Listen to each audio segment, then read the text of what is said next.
پیشرفت و ترقیات و فتح و نصرت ملت تاجیک ملت فرهنگی حمایت مردم و ثبات مهمترین امکانات در 4 فصل سال برای سیر و سیاحت، صنعتی و کشاورزی آزمون‌های جمهوریوی، راهنمای جامعه خانه امید تاجیکان دنیا. ما تاجیکستانی آزاد و صاحب اختیار.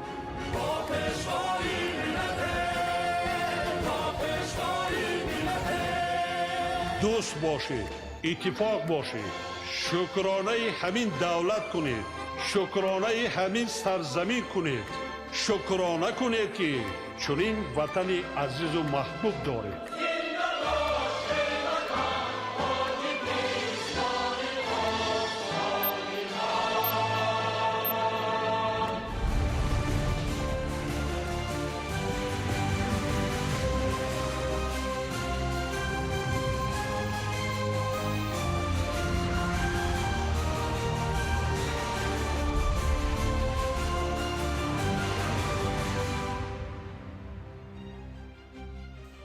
ассалому алайкум бинандаҳои гиромӣ. нашри муфассали барнома ахборро манзури шумо мегардонем. дар студия бо шумо фахреддини муҳаммад юсуф ва мадина назарзода.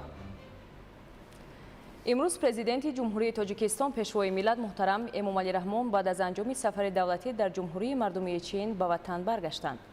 дар фурудгоҳи байналмилалии душанбе президенти ҷумҳурии тоҷикистон муҳтарам эмомалӣ раҳмонро раиси маҷлиси миллии маҷлиси олии ҷумҳурии тоҷикистон, раиси маҷлиси намояндагони маҷлиси олии ҷумҳурии тоҷикистон, роҳбари дастгоҳи иҷроияи президенти ҷумҳурии тоҷикистон ва дигар шахсони расмӣ истиқбол намуданд. ёдрас мешавем ки сафари давлатии президенти ҷумҳурии тоҷикистон пешвои миллат муҳтарам эмомалӣ раҳмон ва ҷумҳурии мардумии чин ки аз 11 то 14 май сурат гирифт бозгӯи марҳилаи нави таҳкими дӯстии абадӣ, ҳамсоягии нек ва шарикии стратегии тоҷикистону чин гардид.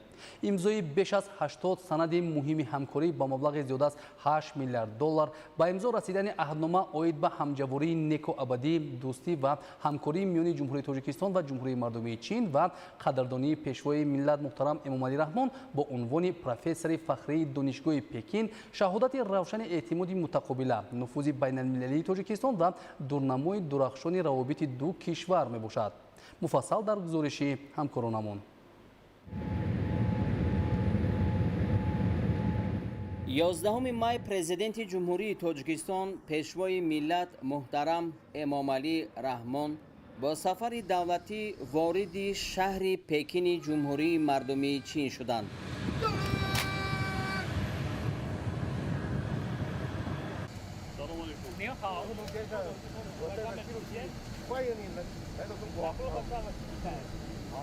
در فرودگاه بین المللی شهر پکین پرزیدنت جمهوری تاجیکستان محترم امامعلی رحمان را نمایندگان والامقام جمهوری مردمی چین صمیمی استقبال گرفتند. با افتخار مهمان عالی قدر میدان فرودگاه با پرچم‌های دولتی آرا یافته قراول فخری صف آراسته بود.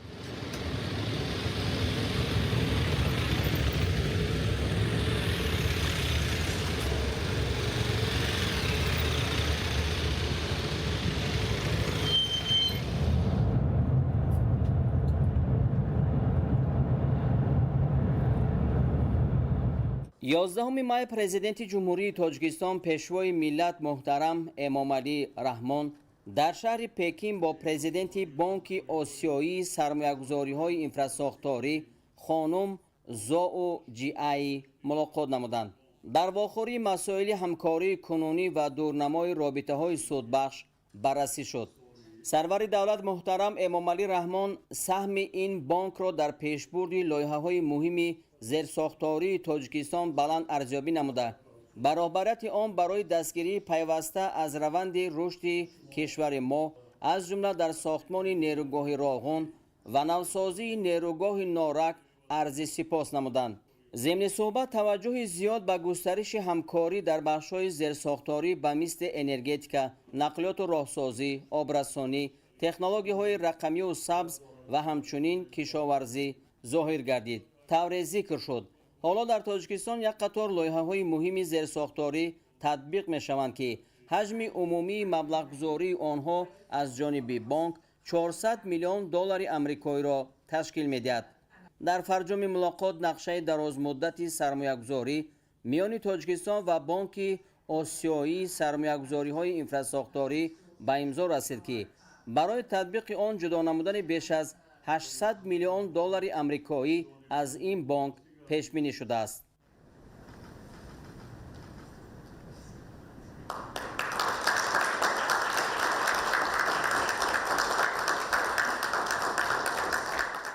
یازدهم مای در شهر پکین پرزیدنت جمهوری تاجیکستان پیشوای ملت محترم امامعلی رحمان با راهبران و نمایندگان یک قطار شرکت‌های جمهوری مردمی چین ملاقات نمودند. پرزیدنت کشور محترم امامعلی رحمان توجه اشتراکداران ملاقات را به فضای مساعد اقتصادی، امکانات‌های فراخ برای رشد صاحبکاری در تاجیکستان، تمایل با مرام توسعه و تحکیم همکاری تجارتی و سرمایه‌گذاری و رابطه‌های دایره‌های صاحبکاری دو کشور جلب نمودند. رهبر دولت محترم امامعلی رحمان چین را شریک با اعتماد و کلیدی خود در این روند نامیدند. سرور دولت محترم امامعلی رحمان ابراز داشتند که کشورهای ما در ساحه گردش تجارتی نشاندهنده‌های قابل توجه دارند. تاکید شد که حجم سرمایه‌گذاری‌های چینی به اقتصاد تاجیکستان نزدیک به 6 میلیارد دلار رسیده است که از آن قریب 3.5 میلیاردش را سرمایه مستقیم تشکیل می‌دهد. پرزیدنت کشور محترم امامعلی رحمان درباره تدبیرهای از جانب تاجیکستان در سمت اصلاحات اقتصادی و ساختاری جهت جلب سرمایه و حفظ حقوق و منفعت‌های سرمایه‌گذاران عملی شونده اندیشه‌رانی نمودند. از جمله تاکید گردید که سال گذشته در کشور ما قانون درباره سرمایه و هوسمندگردانی فعالیت سرمایه‌گذاری در تحریر نو قبول شد. به اندیشه سرور دولت محترم امامعلی رحمان این سند وسیله‌های معاصر دستگیری سرمایه‌گذاران را پیش بینی نموده کفالت‌های علاوه‌ای حقوق حفظ سرمایه، ساده‌گردانی رسمیات مأموری و گسترش همکاری دولت و بخش خصوصی را تقویت می‌بخشد. باید بعد دیگر امکانات‌های جلب سرمایه اندیشه‌رانی نموده محترم امامعلی رحمان موقع جغرافی تاجیکستان و تطبیق طرح‌های کمونیکاسیونی در کشور ما برای تشکل دالان‌های نوی نقلیاتی، انرژتیکی و رابطه‌های بین‌المنطقوی سازگار نامیدند. ذکر کرده شد که در سال گذشته به اقتصاد ملی به مبلغ قریب 7 میلیارد دلار سرمایه خارجی وارد گردید که حدود 900 میلیون و یا 12.5% آن از جمهوری مردمی چین می باشد. اطلاع داده شد که حالا در تاجیکستان بیش از 300 لایحه سرمایه‌گذاری دولتی به مبلغ عمومی تقریباً 13 میلیارد دلار عملی می گردد که در بسیاری از آنها شرکت‌های چینی همچون پیمانکار اشتراک می کنند. تا امروز در تاجیکستان بیش از 700 شرکت با سرمایه چینی در ساحه‌های مختلف اقتصاد فعالیت دارند. از برتری‌های کشور برای سرمایه‌گذاری یادآور شده رهبر دولت ما محترم امامعلی رحمان اصرار داشتند که تاجیکستان دارای اقتدارهای بزرگ گیدر انرژتیکی بوده از روی این نشان دهنده در جهان جای هشتم را اشغال می‌کند. در برابر این در کشور ما ذخیره‌های فراوان کندنی‌های فایده‌ناک از جمله معدن‌های نادر و مهم و متال‌های از لحاظ استراتژی مهم به مانند طلا، نقره، مس، لیتی، سرمه، روح و ولفرام کشف شدند. تشکل دالان‌های معاصر نقلیاتی و اقتصادی در حدود تاجیکستان برای پیوند چین و کشورهای آسیای جنوبی با خاورمیانه عامل دیگری رشد همکاری با کشور چینی همسایه معنیداد گردید.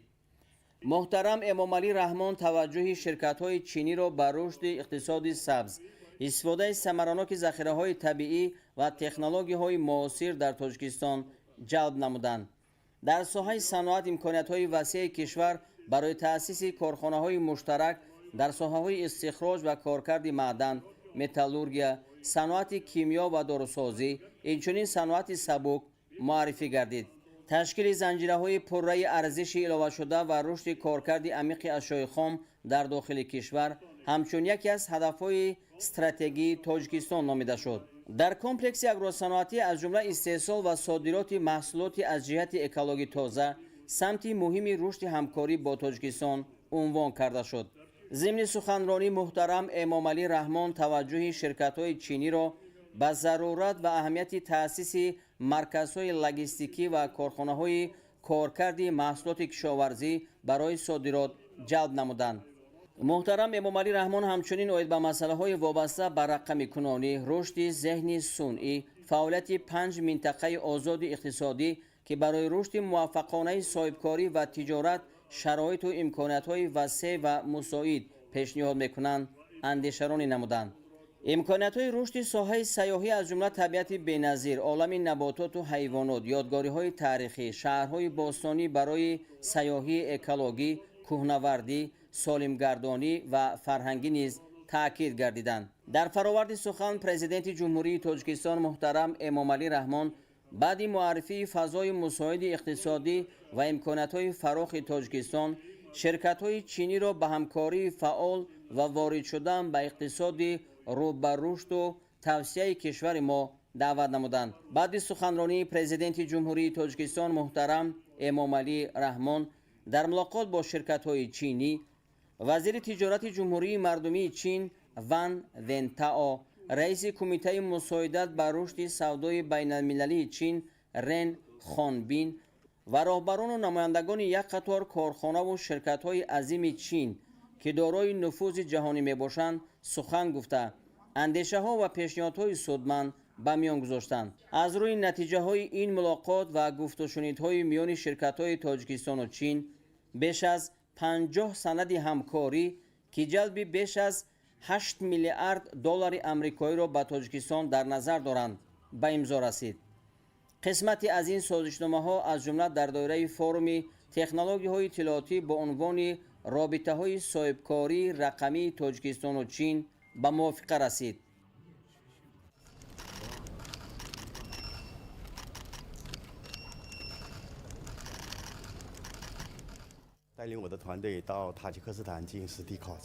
من رئیس شورای دیرکتوران هولدینگ زیف شهر سوجا پروینسیای جنگسو می باشم و یکی از قوی ترین شرکت ها در ساحه استحصالات متل کنسترکسیون آهن‌های وزنی و کارکرد محصولات آلومینی در شهر سوجا و پروینسیای جنگسو به شمار میریم و ما در یکی از قوی ترین شرکت ها در تاپ 500 جمهوری خلقی خیتای وجود داریم. چند هفته پیش به تاجیکستان سفر داشتیم و از مهمانداری خلقی یعنی مهمان نواز تاجیکستان خیلی میnnتدار هستیم که ما رو با سطح بلند قبول کردن و درباره وضع اقتصادی و پیشروی تاجیکستان چقدر پیشرفته ایستاده است و تاجیکستان چقدر در وقت‌های اخیر چقدر به خیلی سطح بلند پیشرفته ایستاده است و همه ساحات ترقی کرده ایستادند.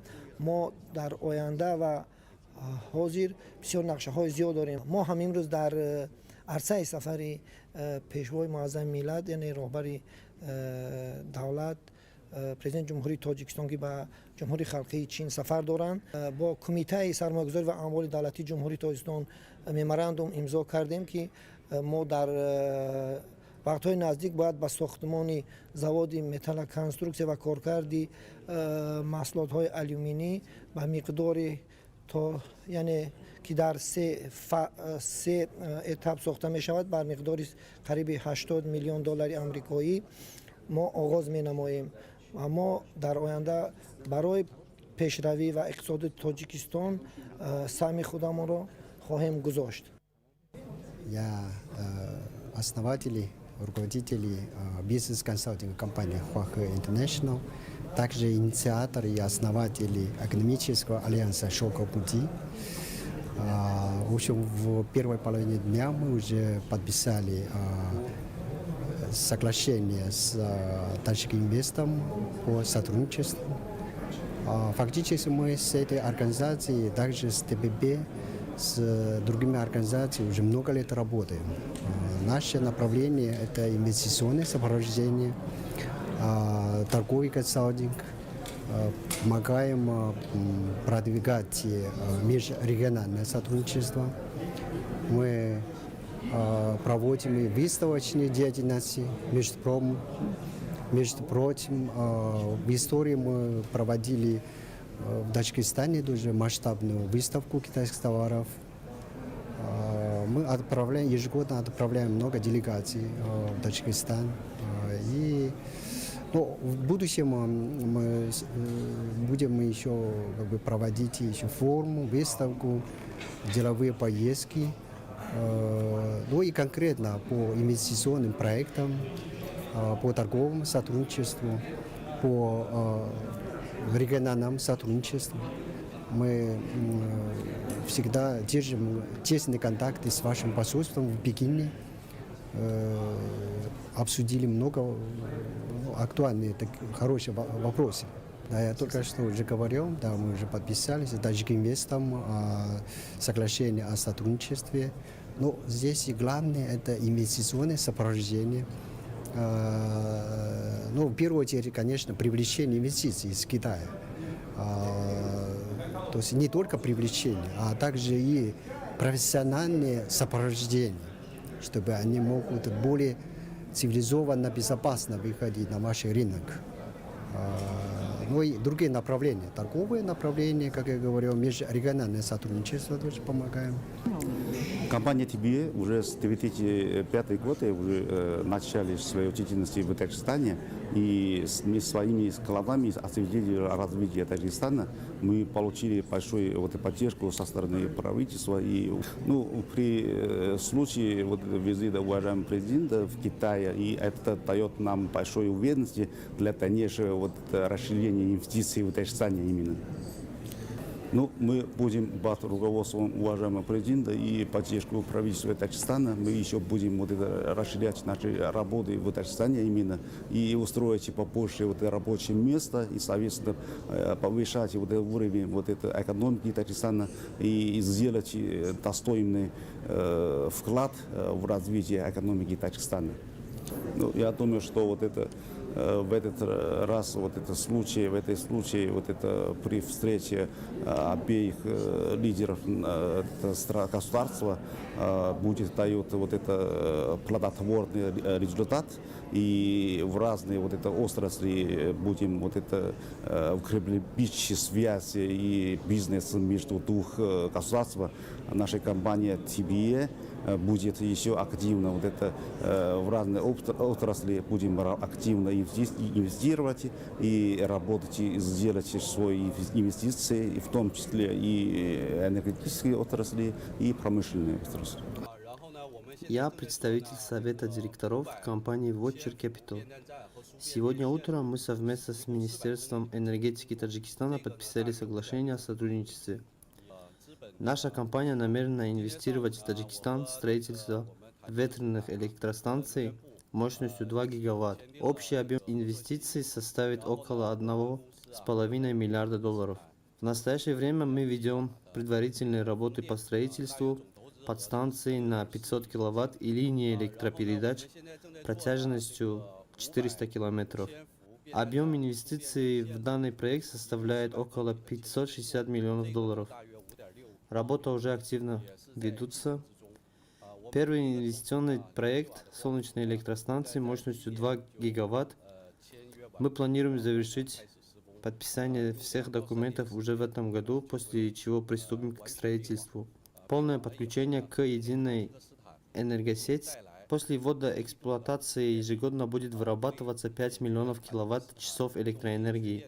Это позволит решить проблему дефицита электроэнергии в Таджикистане в зимний период и станет мощным импульсом для экономического развития страны. Второй проект – строительство подстанции и сетей электропередач напряжением 500 киловатт. После завершения строительства он станет важнейшим транспортным коридором для передачи электроэнергии между севером, югом, востоком и западом Таджикистана и внесет большой вклад в решение энергетических проблем республики.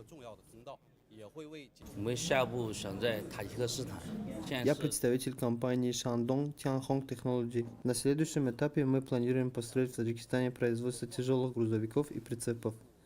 Сначала мы откроем завод по сборке KD комплектов, затем постепенно перейдем к полноценному производству. Прицепы частично будем изготавливать в Китае в виде полуфабрикатов, доставлять в Таджикистан и собирать на месте. Отдельная часть производительных работ будет выполняться непосредственно на территории Таджикистана. В стиле китайской застройки мы создадим комфортную, благоустроенную среду для проживания. Компания Юки инвестирует $150 миллионов в строительство элитного жилого комплекса площадью 500 тысяч квадратных метров. В составе комплекса предусмотрены паркинг, детский сад, школа, больница и вся необходимая инфраструктура. Жилой комплекс рассчитан на проживание 10 тысяч человек и будет предоставлять комфортные условия для жителей Таджикистана.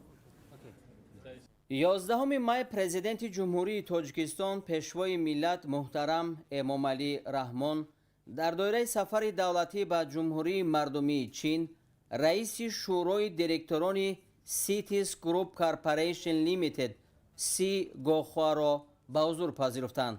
дар рафти мулоқот масъалаҳои тавсеяи ҳамкории тиҷоративу иқтисодӣ ва сармоягузорӣ баррасӣ шуд. ҷонибҳо ба дурнамои татбиқи лоиҳаҳои муштарак дар соҳаҳои инфрасохтор, логистика, бахши бонкӣ, саноат ва соҳаи кӯҳӣ таваҷҷӯҳи хос зоҳир намуда, ба роҳандозии ҳамкории судбахш алоқамандии худро таъкид доштанд. дар шаҳри Пекин президенти ҷумҳурии Тоҷикистон пешвои миллат муҳтарам Эмомалӣ Раҳмон бо раиси кумитаи доимии маҷлиси умумии чинии намояндагони мардумии Чин Ҷао Леҷӣ мулоқот намуданд. сарвари давлати мо муҳтарам Эмомалӣ Раҳмон дипломатияи парлумониро яке аз василаҳои муассир дар таҳкиму тавсеяи ҳамкории сиёсӣ, тиҷоративу иқтисодӣ ва фарҳангиву башарӣ номида таъкид доштанд. мо ҷонибдори идомаи босамари робитаҳои байнипарлумонӣ мутобиқ ба манфиатҳои муштараки ду кишвар ҳастем. рушду тавсеяи робитаҳои байнипарлумонӣ ҳамчунин заминаи устувори шарикии ҳамаҷонибаи стратегии Тоҷикистону Чин дар давраи нав арзёбӣ гардид. муҳтарам Эмомалӣ Раҳмон аз таъсис ва оғози фаъолияти комиссияи байнипарлумонии Тоҷикистону Чин ки нахустин ҷаласаи он моҳи ноябри соли 2025 дар шаҳри Пекин баргузор гардид истиқбол намуданд. дар идома масъалаҳои табодули таҷриба дар соҳаи фаъолияти парлумонӣ аз ҷумла дар самти такмили қонунгузорӣ ва мутобиқсозии он ба талаботи муосир, дастгирии навовариҳо, ҷорӣ намудани технологияҳои рақамию зеҳни сунъӣ, гузариш ба энергетика ва саноати сабз, рушди робитаҳо дар соҳаи фарҳангию башарӣ ва дигар самтҳои мавриди назари муштарак муҳокима гардиданд. президенти ҷумҳурии Тоҷикистон пешвои миллат муҳтарам Эмомалӣ Раҳмон дар доираи сафари давлатии худ ба ҷумҳурии мардумии Чин дар шаҳри Пекин бо сарвазири шӯрои давлатии ин кишвари дӯст ҷаноби Ли Сян мулоқот намуданд. муҳтарам Эмомалӣ Раҳмон таъкид намуданд ки Чин барои кишвари мо дӯст, ҳамсояи нек ва шарики боэътимоди стратегӣ боқӣ мемонад. тавре зикр гардид, соли 2025 ҳаҷми гардиши мол миёни ду кишвар нисбат ба соли 2024 ба андозаи қариб 46% афзоиш ёфта. сармоягузории чинӣ ба иқтисодиёти Тоҷикистон давоми солҳои 2007-2024 ба наздики $6 миллиард амрикоӣ расидааст ки қисми зиёди он сармоягузории мустақим мебошад. фаъолияти босамари беш аз 700 ширкат бо сармояи чинӣ далели равшани сатҳи баланди эътимоди доираҳои соҳибкории ду кишвар ба ҳамдигар номида шуд.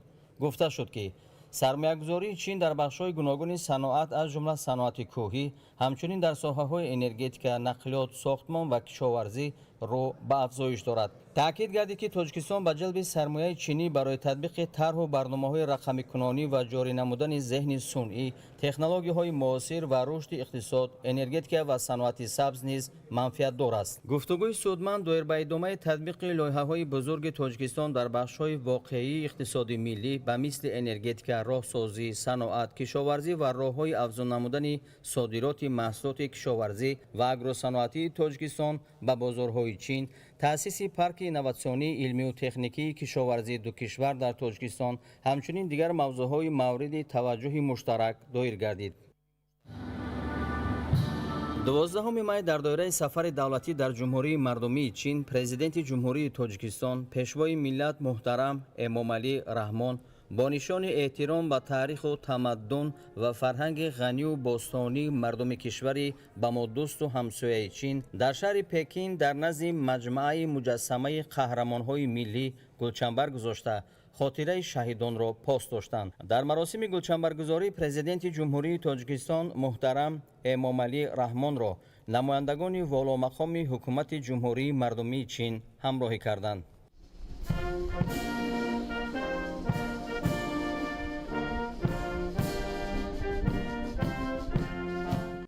12 مای در شهر پکین پرزیدنت جمهوری تاجیکستان پیشوای ملت محترم امامعلی رحمان با رکتور دانشگاه پکین گون سیخوان ملاقات نمودند.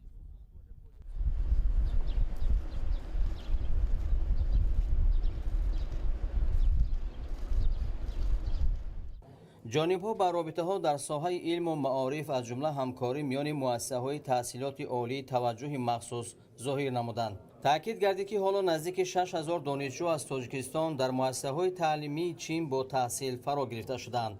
برای جلب جوانان تاجیک به آموزش علم‌های دقیق، مهندسی، تکنولوژی‌های اطلاعاتی، اقتصاد رقمی و رشد ذهنی صنعی در مؤسسه‌های تعلیمی چین اظهار هوسمندی کرده شد. فعالیت ثمرانک مرکزهای کنفوتسی و مرکز تجربوی و تعلیمات کسبی کارگاه لیوبان در تاجیکستان نمونه واضح همکاری‌ها در ساحه معارف نامیده شد. توسعه رابطه‌ها در ساحه تحقیقات علمی، همچنین ادامه رابطه‌ها در بخش ترجمه و نشر آثار علمی و تاریخی و فرهنگی، افزایش شماره بورسیه‌های تعلیمی برای شهروندان تاجیکستان از موضوعهای مهمی صحبت بود. در این ضمن ریاست دانشگاه با پیشنهاد پیشوای ملت محترم امامعلی رحمان تصمیم گرفتند که هر سال برای دانشجویان تاجیک 10 بورسیه جدا نماید. 12 مای پرزیدنت جمهوری تاجیکستان پیشوای ملت محترم امامعلی رحمان در دایره سفر دولتی به جمهوری مردمی چین به دانشگاه پکین تشریف آورده در نزد استادان و دانشجویان سخنرانی نمودند. سرور دولت محترم امامعلی رحمان را ریاست دانشگاه صمیمانه استقبال گرفتند. نخست رکتور دانشگاه گون سیخوان با سخن مقدموی برآمد کرده قرار شورای علمی را درباره سرفرازگردانیدن پرزیدنت جمهوری تاجیکستان محترم امامعلی رحمان با عنوان پروفسور فخری این بارگاه علم و معرفت به سمع حاضرین رساندند.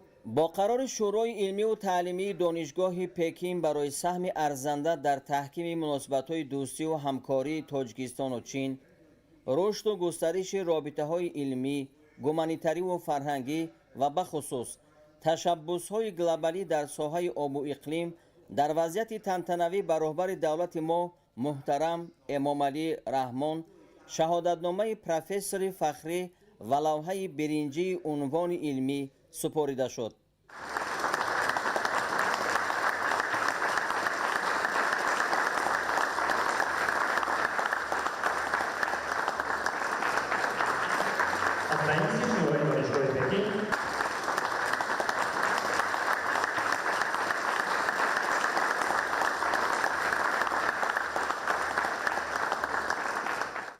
پیشوای ملت محترم امامعلی رحمان در نزد استادان و دانشجویان سخنرانی کرده نخست برای قدرشناسی بر رهبریت دانشگاه اظهار سپاس نمودند. محترم کاتب حزبی، محترم رکتور دانشگاه پکین، محترم رئیس شورای دانشگاه، دوستان گرامی، عنوان پروفسور افتخاری یکی از دانشگاه‌های پیشصف و معروف چین برای من شرفی بزرگ است. برابریت و شورای علمی دانشگاه که این عنوان بلند را برای این جاری مناسب دانستند، سپاس عمیق خود را ابراز می‌نماید. دانشگاه پکین که با نام بیده معروف است، در طول تاریخی بیش از 100 ساله خود یعنی 128 سال با دستاوردهای تعلیمی و علمی به حیث یکی از مکتب‌های عالی پیشرفته در جهان شهرت پیدا کرده است. این بارگاه علم و معرفت از روی رده‌بندی‌های بین‌المللی در قطار 15 دانشگاه اول جهان جای داشته در آسیا دومین مؤسسه تحصیلات عالی به شمار می‌رود. قابل ذکر است که در میان 49,000 نفر دانشجویان دانشگاه نمایندگان زیاده از 100 کشور جهان نیز به تحصیل فرا گرفته شدند. باعث قناعتمندی است که تا امروز 50 شهروند تاجیکستان این مؤسسه را با موفقیت ختم کرده، حالا 6 نفر دیگر در اساس بورسیه‌های دولتی چین در رشته‌های گوناگون تحصیل می‌نمایند. و من امروز در وقت ملاقات هم از جانب کاتب و هم از جانب رکتور درخواست کردم که 6 نفر این کم است، شما بیشتر بورسیه برای جوانان تاجیک جدا نمایید. آنها وعده دادند که 10 بورسیه دیگر برای جوانان تاجیک جدا می نمایند. این تحفه بهترین 10 نفر باز. حاضرین گرامی، مناسبت‌های دوستی و حسن همجواری نیک مردمان تاجیکستان و چین هنوز از زمان راه ابریشم ادامه دارد. باید تذکر داد که در رشد و تحکیم راه بزرگ ابریشم شغلی‌ها که از جمله گذشتگان ما تاجیکان میباشند سهمی بارز داشتند. با ما در یک خصوص از جمله حجت‌های قدیمه سعودی که هنوز سال 1907 در یکی از مناره‌های دیوار بزرگ چین کشف شده بودند معلومات ارزشمندی دارد. این دریافت‌های تاریخی را دایره‌های علمی و اکادمی با عنوان نامه‌های کهنه می‌شناسند. از اینجاست که در این مسیر زبان سعودی کاربردی فراگیر داشته، نقش لینگوا فرانکا یعنی زبان معاشرت بین المللی را اجرا می‌کرد. ما هنوز در تاجیکستان نمونه زنده این زبان باستانی یغنابی را حفظ کرده ایم. در دو کشور از هر جایی که راه ابریشم می‌گذشت نشانه‌های داد و گرفت فرهنگی تاجیکان و چینی‌ها تا به حال باقی مانده‌اند. دوستان گرامی، سال روان 9 سپتامبر تاجیکستان بزرگترین دستاورد تاریخی نوین خود 35 سالگی استقلال دولتیش را جشن می‌گیرد. طی این دوره در نزد دولت ما یکی از وظیفه‌های مهمترین دریافت موقع شایسته به حیث سوبیکت صاحب اختیاری نظام رابطه‌های بین‌المللی نیست. در این زمینه ما بر پایه اصول درهای گشاده سیاست خارجی متوازن و صلح‌آمیز و سازنده را راه‌اندازی نموده‌ایم و به میدان پیش می‌بریم. تاجیکستان امروز با 186 کشور جهان رابطه‌های استوار دیپلماتی دارد و با آنها مناسبات دوستانه و همکاری‌های سودمند را در ساحه‌های گوناگون راه‌اندازی کرده است. آن هم قابل ذکر است که کشور ما با یک قطار دولت‌های نزدیک و همجوار رابطه‌های شریکی‌اش را تا به سطح استراتژی برآورده است. باعث قناعتمندی است که در این قطار همسایه نزدیک با اعتماد ما جمهوری مردمی چین جایگاه خاصه دارد.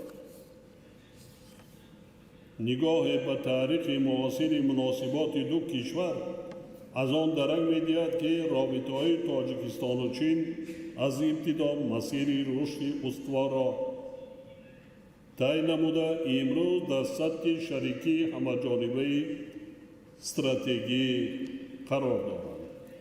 از این رو مناسبت‌های ما که بر پایه سطح بلند اعتماد بنا یافتند با مرام گسترش یافته ایستادند. آنها فراگیر همکاری‌های مستحکم سیاسی و امنیتی، تجارتی و اقتصادی، فرهنگی و گومانیتاری و دیگر ساحه‌های مورد توجه دو جانب میباشد. ما عزم قطعی داریم که در تکیه به اصولهای دوستی و حسن همجواری مناسبت‌های دو کشور را در همه سمت‌های ذکر شده باز هم وسعت بخشیم. حاضرین گرامی، тавре ки маълум аст робитаҳои илмию маърифатӣ ва фарҳангӣ дар ҳар давру замон ба қавӣ гаштани дӯстӣ ҳамдигарфаҳмӣ ва рафоқати байни халқҳо мусоидат кардаанд. дар шароити кунунӣ илму маърифат ҳамчун нерӯи пешбарандаи ҷомеа аҳамияти хоса пайдо кардааст. бо дар назар дошти он ки зиёда аз 70% аҳолии тоҷикистонро ҷавонони то 30 сола ташкил медиҳанд, масъалаи илму маориф ва рушди нерӯи инсонӣ яке аз самтҳои афзалатноки сиёсати дохилии давлати моро ташкил медиҳад. ҳамин аст ки дар 35 соли истиқлол шумораи мактабҳои олӣ дар кишвар аз 13 то 48 адад афзоиш ёфтааст. ҳамзамон бо ин шумораи донишҷӯён дар онҳо аз 70 000 то ба зиёда аз 225 000 нафар расидааст. дар баробари ҳукумати тоҷикистон ҷиҳати баландбардоштани сатҳу сифати таълиму тарбия, донишу ҷавонбинии донишҷӯён, бархурдор гардидани онҳо аз дастовардҳои илму технологияҳои муосир пайваста талош мебастем. дар ин раванд мо ба тавсеяи ҳамкорӣ бо чин дар соҳаҳои таҳсилоти олӣ, технология, инноватсия ва табодули академӣ таваҷҷӯҳи пайваста зоҳир намуда ин соҳаҳоро аз ҷумлаи самтҳои муҳими муносибатҳои ду кишвар медонем. ҳоло зиёда аз 40 000 нафар ҷавонони тоҷикистон дар мактабҳои таҳсилоти олии 47 кишвари дунё машғули омӯхтани илму дониш мебошанд.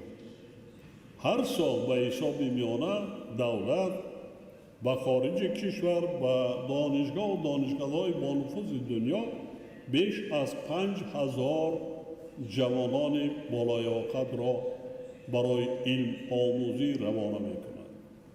аз ин шумора дар чин қариб 6000 нафар донишҷӯ аз кишвари мо таҳсил намуданд. тӯли давраи соҳибистиқлолии мактабҳои олии чини дусро дар маҷмӯъ беш аз 10,000 нафар шаҳрвандони тоҷикистон хатм карданд. лекин ин ҳоло ҳам кам аст. ин рақамҳо бозгӯи ҳавасмандии ҷавонони тоҷик барои таҳсил ва илмомӯзӣ дар чин мебошад.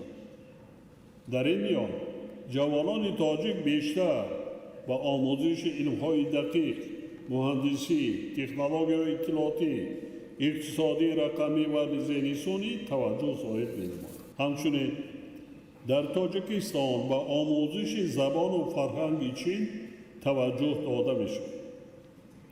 марказҳои конфутсий дар назди донишгоҳи тоҷикистон таълими забон ва муаррифии фарҳанги чин сангзор. илова бар ин дар ҳошияи ин сафар байни мақомоти дахлдори ду кишвар санади дахлдор оид ба таъсиси боз як маркази конфутсий дар назди донишгоҳи давлатии данғара ба имзо хоҳад расид. дар баробари дар донишгоҳи техникии тоҷикистон маркази таҷрибавӣ ва таълимоти касбии тоҷикистону чин коргоҳи гӯбанд таъсис дода шудааст. имрӯз 10 муассисаи таҳсилоти олии касбии тоҷикистон узви шабакаи донишгоҳҳои созмони ҳамкории шанхай буда дар 13 донишгоҳи мо омӯзиш аз рӯи ихтисоси забони чинӣ баромода шудааст. дӯстони азизам, ҳамкориҳои тоҷикистон ва чин дар соҳаи илму фарҳанг ҳамчунин метавонанд тавассути роҳандозии таҳқиқоти муштараки илмӣ дар бахшҳои геология, тағйирёбии иқлим, ҳифзи пиряхҳо, захираҳои об, таърих, бостоншиносӣ ва мероси фарҳангӣ мазмуну муҳтавои нав пайдо намоянд. از جمله با در نظر داشت طبیعت کوهسار که 93% حدود کشور را تشکیل می‌دهد، معدن‌های غنی گیولوژی، پیریک‌ها و منظره‌های نادر طبیعی تاجیکستان. تجربه چین در ساحه گیاپارک‌های گلوبالی یونسکو می‌تواند یک بخش همکاری‌های علمی باشد. ترجمه و نشر آثار علمی و فرهنگی واسطه دیگری مهم نزدیکسازی خلق‌ها به حساب می‌رود. تا به امروز ده‌ها کتاب به زبان‌های تاجیکی و چینی ترجمه شده. من مراجعه به شما جوانانی که از تاجیکستان تحصیل می‌کنید. اگر خدا ما را جوان می‌کرد از نه، من باز از نو می‌خواندم. در زمان ما تحصیل کردیم، حتی زبانی تاجیکی آموزگار نبود. آموزگار عموما نمی‌رسید. مکتب نبود. حالا همه چی مهیا شده. از اول من ساحه علم و معارف را پیدا کردم. حالی هم قرار دارم. برای چی؟ یگان دولت به این ساحه رشد نمی‌کند. از آن جمله چین به علم معارف یگان دولت دنیا رشد نمی‌کند، ترقی نمی‌کند. ملتی باز بیسواد کجا می‌رود؟ کجا؟ دولت کی آباد می‌کند؟ متخصص، دانشمند، معمار، مهندس، خانه. یک زبان، 5 زبان، 10 زبان خارجی را اسکوب کنید. یک کس نه، 10 کس را وقت استفاده برید اسکوب نمایید. جوانی تیز می‌گذرد. نمونه برجسته آنها اثر دانشمند بزرگ تاجیک اکادمیک باباجان غفورов تاجیکان تاریخ قدیم و اصل میانند و زبان چینی و تاجیکان رسم و آیین و فرهنگی مردمی به زبان تاجیکی میباشد.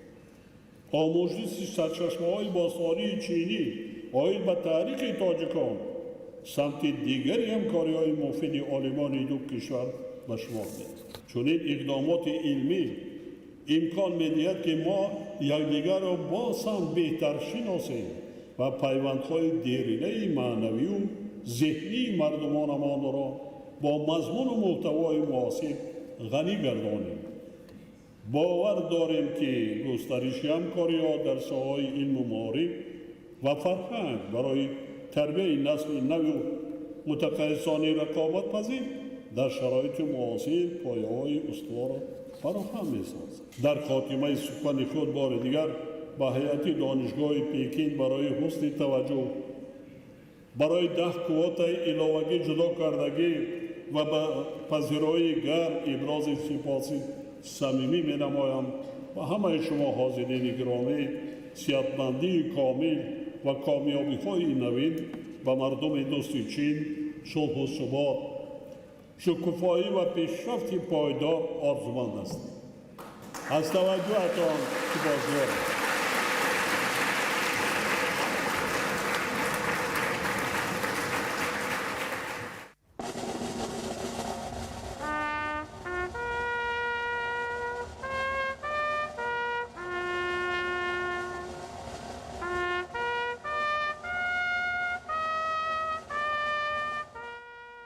دوازدهم می سفر دولتی پرزیدنت جمهوری تاجیکستان پیشوای ملت محترم امام علی رحمان در میدان تیانانمن شهر پکین با مراسم با شکوه استقبال رسمی آغاز گردید.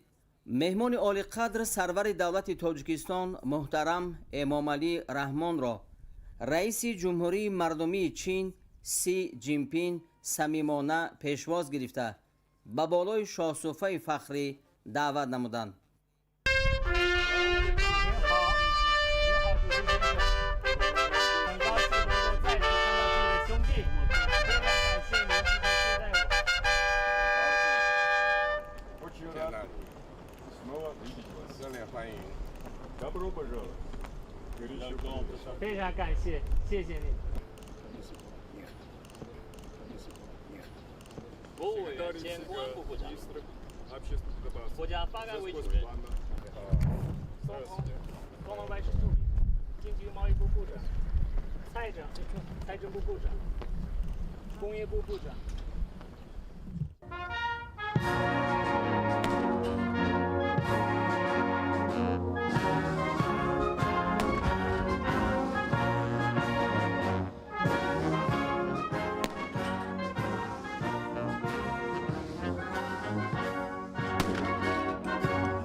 12 مای در دوره سفر دولتی پرزیدنت جمهوری تاجیکستان پیشوای ملت محترم امام علی رحمان مذاکرات سطح عالی تاجیکستان و چین دایر گردید.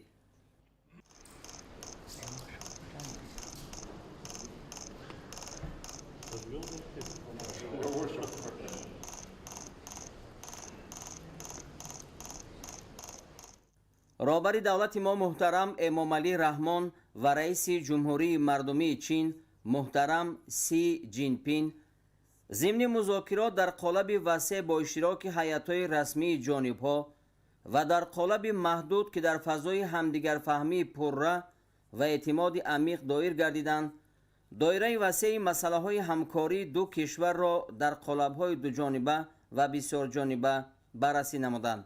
رئیس جمهوری مردمی چین محترم سی جین پین پرزیدنت جمهوری تاجیکستان محترم امام علی رحمان را دوستی عزیز خود نامیده به نقش شخصی پیشوای ملت در تحکیم اساسهای دولتداری و رشد و نموی تاجیکستان بهای بلند دادند. دوستی عزیزم، واخوری امروزه ما در وجود من احساسات خیلی گرم را بیدار میکند.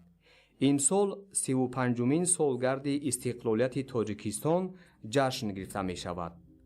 تحت راهبری شما تاجیکستان در بنیاد دولتداری به دستاوردهای نظررس نائل گردید که این به ما شادمانی صمیمی می بخشد. همچون شخصی که شریکی استراتژی همه‌جانبه چین و تاجیکستان را در دوره نو پیشبری کرده است، امروز به شما عنوان پروفسوری فخری دانشگاه پکین داده شد. این احترام و دوستی عمیق را که مردم چین نسبت به شما و تمام ملت تاجیک دارند انعکاس می‌کند. در شرایط ناآرامی‌های بین المللی جهان معاصر از ثبات دور است، اما نوابسته از تغییرات در محیط بیرونه، چین و تاجیکستان همسایه‌های خوب، دوستان نزدیک و شریکان با اعتماد باقی میمانند و در روحیه کمک متقابله، اعتماد به همدیگر و رشد مشترک باقی میمانند. جناب پرزیدنت، من آماده‌ام با شما همکاری کنم تا جامعه باز هم متحدتری سرنوشت مشترک را بین تاجیکستان و چین به منفعت مردمان هر دو کشور تقویت دهیم. همکاری کشورهای ما در رویه شریکی همه‌جانبه استراتژی گسترش می‌یابد. روند مذکور جایگاه منفعت‌های مردمان ما میباشند. ما امروز بسته سندهای نو را به امضا می‌رسانیم که جنبه‌های مهم همکاری دو کشور را فرا می‌گیرد. در این زمینه می‌خواهم بر اهمیت امضای عهدنامه درباره همجواری نیک ابدی دوستی و همکاری بخصوص تاکید نمود. این سند همچون آغاز مرحله نوی تاریخی در مناسبت‌های دوستانه و همکاری سودمندی دو کشور ارزیابی می‌گردد. همزمان مبادله مفصل افکار اوید به مسائل مبرم روزنامه بین المللی و منطقوی صورت گرفت. در ملاقات پرزیدنت کشور ما از رئیس جمهوری مردمی چین برای دعوت جهت انجام سفر دولتی پذیرایی گرم و مهمان نوازی عنعنوی اظهار سپاس کردند. با اظهار قناعتمندی تاکید گردید که رابطه های اقتصادی کشورهای ما در ساحه های تجارت، همکاری، سرمایه‌گذاری، صنعت، انرژتیکا، بخش اگراری و دیگر سمت‌های مورد توجه مشترک پیگیرانه رشد می‌یابند. در این زمینه افزایش بمیلان نشانده‌های گردش مال و حجم سرمایه‌گذاری جانب چین به اقتصاد تاجیکستان مورد یادآوری قرار گرفت. قابل ذکر است که چین از روی این نشانده‌ها میان شریکان اقتصادی خارجی کشور ما مقام پیشرفت را اشغال می‌نماید و حالا در قلمرو تاجیکستان بیش از 700 شرکت با اشتراک سرمایه جانب چین عمل می‌کند. رهبر دولت ما از جریان همکاری با جمهوری مردمی چین و دستگیری حکومت آن در تطبیق لایحه‌های مهم زیرساختاری از جمله ساختمان شاهراه‌های دارای اهمیت استراتژیکی اظهار قناعتمندی نمودند. در جریان ملاقات همچنین دورنمای تحکیم همکاری در ساحه‌های صنعت، انرژتیکا، اقتصاد سبز، رقمی کنانی، تکنولوژی‌های معاصر و جاری نمودن ذهن صنعی مورد بررسی قرار گرفتند. رشد همکاری در ساحه انرژتیکا و خصوص در بخش‌های گیدر انرژتیکا و نیروی آفتابی همچنین در مجموعه اگروصنعتی مهم دانسته شد. در این زمینه سرور دولت ما محترم امامعلی رحمان علاقمندی تاجیکستان را به اشتراک شرکت‌های چین در تأسیس پارک‌های صنعتی و تکنولوژی کشاورزی تاکید داشتند. در رفت مذاکرات اینچنین مسائل توسعه رابطه‌ها در ساحه‌های سیاحی و مبادله بین مردمی محاکمه شدند. تاکید گردید که راه اندازی پروازهای منتظم در مسیر دوشنبه سیان زمینه مساعد برای تحکیم رابطه‌های دوجانبه در سمت‌های مذکور فراهم می‌آورد. در رابطه با دیگر جنبه‌ها مناسبت‌های فرهنگی و گومانیتری دو کشور، پیشوای ملت از اهمیت مبادله‌های فرهنگی و تحصیلاتی یادآور شدند. با مسائل همکاری در ساحه‌های علم و معارف توجه علاهیده ظاهر کرده شد. وابسته به این هوسمندی تاجیکستان به زیاد کردن شماره بورسیه‌های تعلیمی چین برای جوانان تاجیک از روی اختصاص‌های علم‌های دقیق، مهندسی، تکنولوژی‌های اطلاعاتی و کمیونیکاسیونی ابراز گردید. با فعالیت مرکزهای کنفوتسی جهت تعلیم زبان چینی و معرفی فرهنگ چین در تاجیکستان بهای بلند داده شد. جانب‌ها همکاری نزدیک خود را در چارچوب سازمان‌های بین‌المللی و منطقوی به خصوص در سازمان ملل متحد، سازمان همکاری شانگهای و مکانیزم آسیای مرکزی چین تاکید کرده تحکیم همکاری و هماهنگی‌ها را در مبارزه با تروریسم، افراطگرایی، تندگرایی و جنایتکاری کیبری، گردش غیرقانونی همه نوع‌های مواد مخدر و دیگر ظهورات جنایتکاری متشکل فراملی مهم دانستند. ضمن محاکمه مسائل مبرم روزنامه بین المللی و منطقوی توجه به وضع خطرزا اطراف ایران و قضیه افغانستان داده شد. محترم امامعلی رحمان باز هم تاکید داشتند که تاجیکستان جانبدار استوار حل همه نزاع‌ها و اختلافات توسط راه‌های صلح‌آمیز با استفاده از وسیله‌های سیاسی و دیپلماتی میباشد. در رابطه با این اهمیت تشبث رئیس جمهوری مردمی چین محترم سی جینپینگ اوید به اداره گلوبالی توسط تشکل نظام عادلانه بین المللی همچنین پیشنهاد جناب چین درباره تأسیس سازمان میانجیگری بین المللی تاکید گردید. در فرجام مذاکرات بین دولتی پرزیدنت جمهوری تاجیکستان محترم امامعلی رحمان رئیس جمهوری مردمی چین محترم سی جینپینگ را جهت بازدید از تاجیکستان با سفر جوابی دعوت نمودند. از روی نتیجه های ملاقات و مذاکرات سطح عالی تاجیکستان و چین 31 سند نوی همکاری به امضا رسید. رهبران دولت‌ها محترم امامعلی رحمان و محترم سی جین پین زیر اظهارات مشترک جمهوری تاجیکستان و جمهوری مردمی چین راجع به تعمیق همکاری همه‌جانبه و شراکت استراتژی در دوران نو و عهدنامه اید به همجواری نیکو ابدی، دوستی و همکاری میان جمهوری تاجیکستان و جمهوری مردمی چین امضا گذاشتند.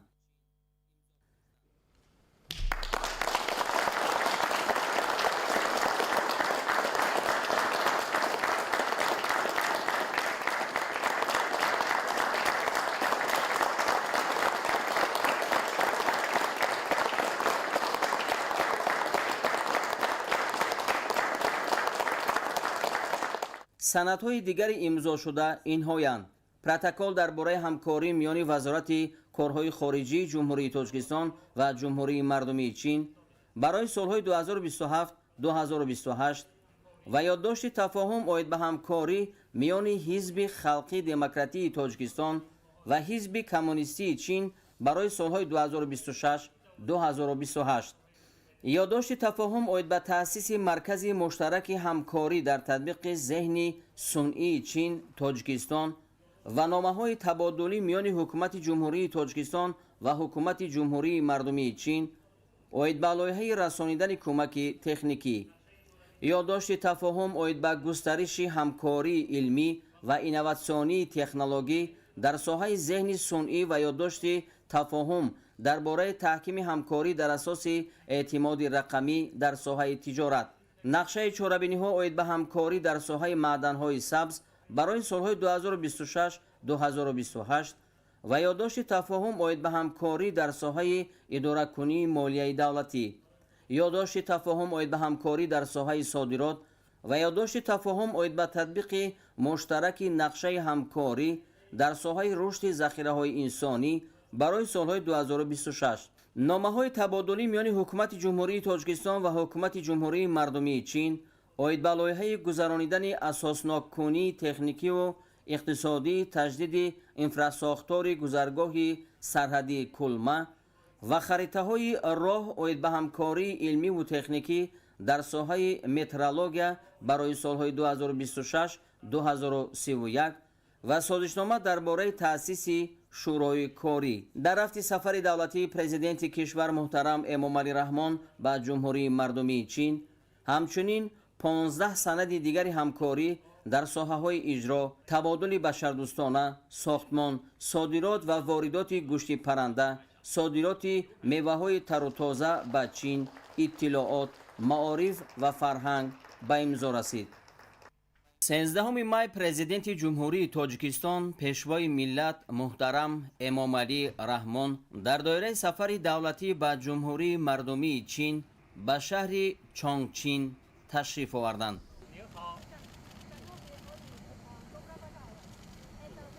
نخست بازدید رهبر دولت محترم امامعلی رحمان در این شهر از کارخانه صنعتی سرس آغاز یافت. در اینجا به پیشوای ملت محترم امامعلی رحمان درباره اقتدار، سمت فعالیت و محصولات کارخانه صنعتی سرس اید به استحصال ماشین‌های شرکت خواوی ایتو معلومات داده شد. اطلاع دادند که شرکت از یک چند کارخانه کلان استحصالی عبارت بوده. تنها در یک کارگاه ماشینبراری 1500 متخصص فعالیت میکند. طبق معلومات مسئولین شرکت در کارخانه با جاری کردن ذهن صنعی که کاری پرصفت استحصال ماشین را نظارت و اداره میکند افضلیت داده شده است. بعد بازدید از کارخانه صنعتی پرزیدنت جمهوری تاجیکستان پیشوای ملت محترم امامعلی رحمان به رهبران مربوطه ساحه صنعت تاجیکستان سپارش دادند که با همین گونه کارخانه‌های کشور همسایه همکاری پرثمر به راه مانند. 13 می پرزیدنت جمهوری تاجیکستان پیشوای ملت محترم امامعلی رحمان در دایره سفر دولتی به جمهوری مردمی چین در شهر چانگچین از شرکت کلان صنعتی زانگشن بازدید نمودند. در کارخانه رهبر دولت محترم امامعلی رحمان با نوع و نمودهای تکنیکی سبک و وزنین، موتورسیکل‌های دوچرخه و سه چرخه، دوچرخه‌های ورزشی، محرک‌های گوناگون، ماشین‌های خرد و کلان کشاورزی، آویاسیونی و قسم‌های احتیاطی برای تکنیک‌های مختلف شناس شدند. نمایندگان شرکت با پرزیدنت کشور محترم امامعلی رحمان همچنین درباره خطهای معاصر استحصالی، اقتدار و امکانات‌های کارخانه و نقشه‌های همکاری با دیگر کشورهای عالم معلومات دادند. اطلاع داده شد که کارخانه زانگشن یکی از شرکت‌های پیشرفت چین در ساحه ماشینسازی بوده. محصولاتش به ده‌ها کشور جهان صادر می شود. در کارخانه در یک سال 20 میلیون محرک گوناگون استحصال کرده می شود که 60% آن به صادرات نگرانده شده است. ضمن شناسایی با اقتدار کارخانه، رهبر دولت محترم امامعلی رحمان با در نظر داشت امکانات‌های بزرگ تاجیکستان، اهمیت جلب سرمایه چینی و جاری نمودن تکنولوژی‌های معاصر را در رشد صنعت وطنی تاکید نمودند. همچنین مسئله‌های تأسیس کارخانه‌های مشترک و تشکیل استحصالات صنعتی در حدود تاجیکستان بررسی شده. اهمیت آن برای رشد ساحه صنعت، تأسیس جایهای نوکاری و استحصال محصولات رقابت‌پذیر مهم ارزیابی گردید. 13 مای پرزیدنت جمهوری تاجیکستان پیشوای ملت محترم امامعلی رحمان در دوره سفر دولتی خود به جمهوری مردمی چین از شهر چونگچین بازدید نموده با کاتب کمیته شهری حزب کمونیستی چین یوان جیاجیون ملاقات نمودند. در واخوری مسائل وابسته به راه‌اندازی رابطه‌های مستقیم میان منطقه‌های تاجیکستان با این شهر که یکی از قطب‌های مهمترین صنعتی و اینوواسیونی چین به شمار می‌رود بررسی شد. طور ذکر گردید چونگچین با 34 میلیون اهالی یکی از بزرگترین شهرها و مرکزهای لوجستیکی در راه پیوند چین با آسیای مرکزی از اهمیت استراتژی برخوردار بوده. در تطبیق تشبث گلوبالی یک کمربند یک راه نقشی کلیدی می‌بازد. سرور دولت محترم امامعلی رحمان تاکید داشتند که تاجیکستان جانبدار راه‌اندازی همکاری با ثمر با این شهر در ساحه‌های صنعت، تکنولوژی‌های نو، انرژتیک سبز، علم، معارف، علاقه، بنیادی شهرهای هوشمند بوده. ساختارهای دولتی و خصوصی هر دو جانب را به راه‌اندازی رابطه‌های همکاری سودمند تشویق می‌نماید. توجه زیاد همچنین به آماده‌سازی کادرهای جوان بخش‌های اینوواسیون و تکنولوژی‌های معاصر از طریق تبادل دانشجویان و استادان مؤسسه‌های تحصیلاتی عالی و جدا نمودن بورسیه‌های علاوه‌ای برای جوانان تاجیک ظاهر گردید. پس از ملاقات پرزیدنت جمهوری تاجیکستان پیشوای ملت محترم امامعلی رحمان و کاتب کمیته شهری حزب کمونیستی چین یوان جیاجیون از نمایشگاه نقشه رشد شهرسازی چونگچین بازدید نمودند. با افتخار سفر دولتی پرزیدنت کشور محترم امامعلی رحمان به جمهوری مردمی چین، شو و نمایش رنگین درون‌ها برگزار گردید. 5000 درون عکس‌های منظره‌های زیبا و تاریخی تاجیکستان و چین، راه ابریشم، میراث‌های غیرمادی دو کشور را تصویر نمودند که بسیار خاطرنشین بود.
از 11 تا 14 مای پرزیدنت جمهوری تاجیکستان پیشوای ملت محترم امامعلی رحمان با سفر دولتی در جمهوری مردمی چین قرار داشتند.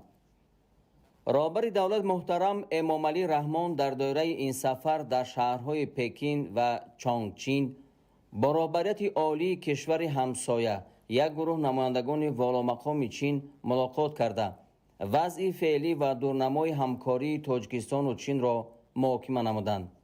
аз рӯи натиҷаи музокироти сатҳи олӣ ва вохӯрии доираҳои соҳибкории Тоҷикистону Чин беш аз 80 санади нави ҳамкорӣ ба маблағи умумии зиёда аз $8 миллиард амрикоӣ ба имзо расид.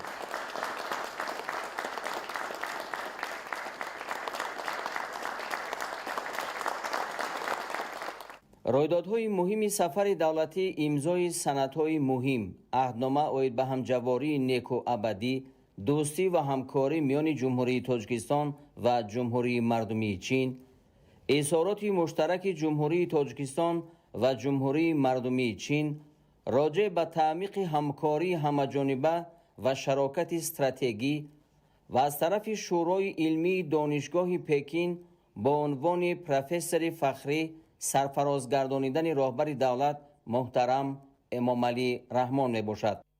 14 май сарвари давлат муҳтарам Эмомалӣ Раҳмон баъди анҷоми сафари давлатӣ аз шаҳри Чонгчини Ҷумҳурии Мардумии Чин ба ватан баргаштанд. дар фурудгоҳи байналмилалии Чонгчин президенти Ҷумҳурии Тоҷикистон муҳтарам Эмомалӣ Раҳмонро намояндагони воломақоми Чин самимона гусел намуданд.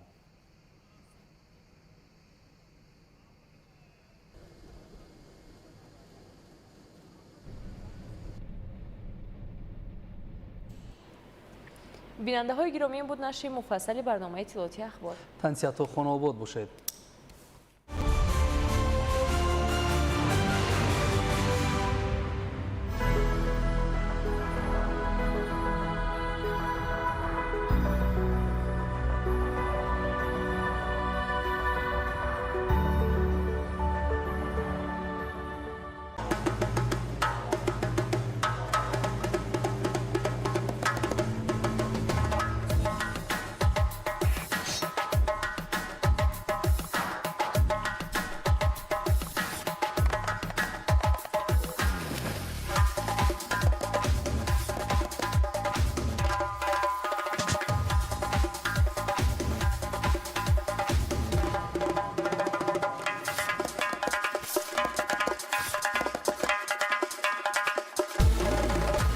акома ҳасиб дар ҳама лаҳзаҳои ҳаёт.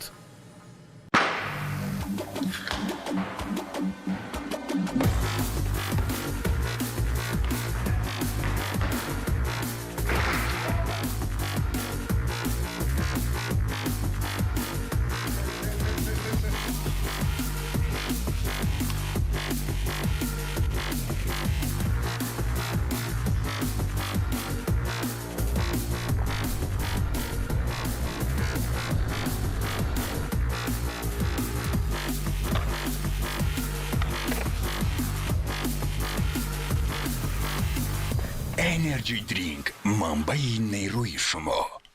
Боль в спине, боль в шее, боль в суставах. Если Б, на помощь придет А. Амилатекс гель. Двигайся смелее.